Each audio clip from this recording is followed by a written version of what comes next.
The first thing we will need to do is get rid of those little spiky spikes left by drilling those 3 holes.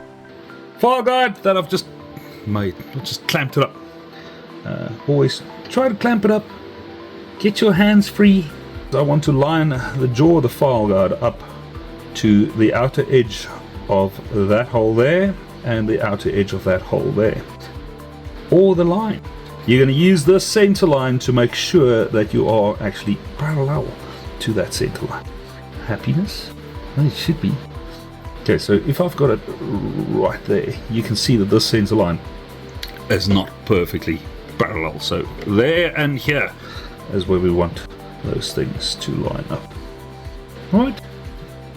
So on the edge, done, and then I can tighten down my file guide. I now have it set up in my little vise. Slight angle, making it once again easy for me to file. So I'll be using just a flat cut 0 needle file.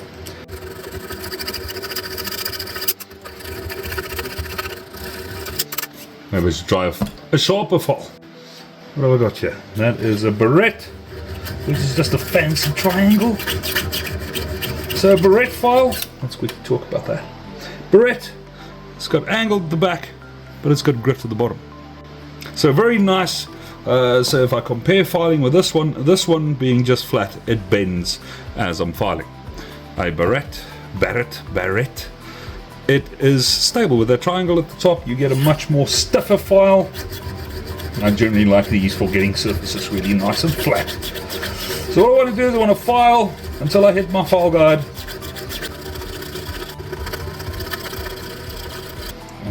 It looks like I am filing at a bit of an angle, so I'm just going to flip my file guide over and hit this gal from the back.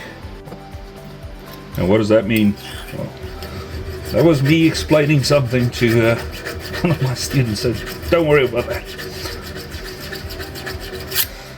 So now that that's done, I will need to reposition my file guide for the other side. Don't be that guy. Flip it so that you can tighten it. Put my material on flat.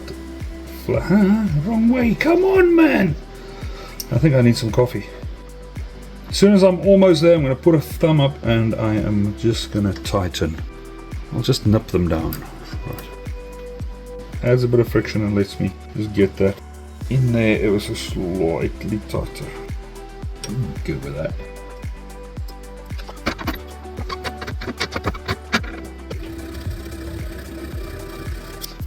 Stop right there. There's another little thing that I need to share with you.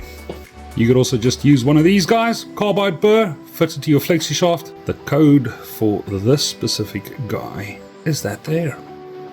So when I'm fitting this guy up, all I want to do is I want to make sure that my cutting depth, in other words the amount of burr that is sticking out, is going to be enough so that I can go through my material but not mar my file guide. I will need to reposition my file guide so that I can give my my flexi shaft some space.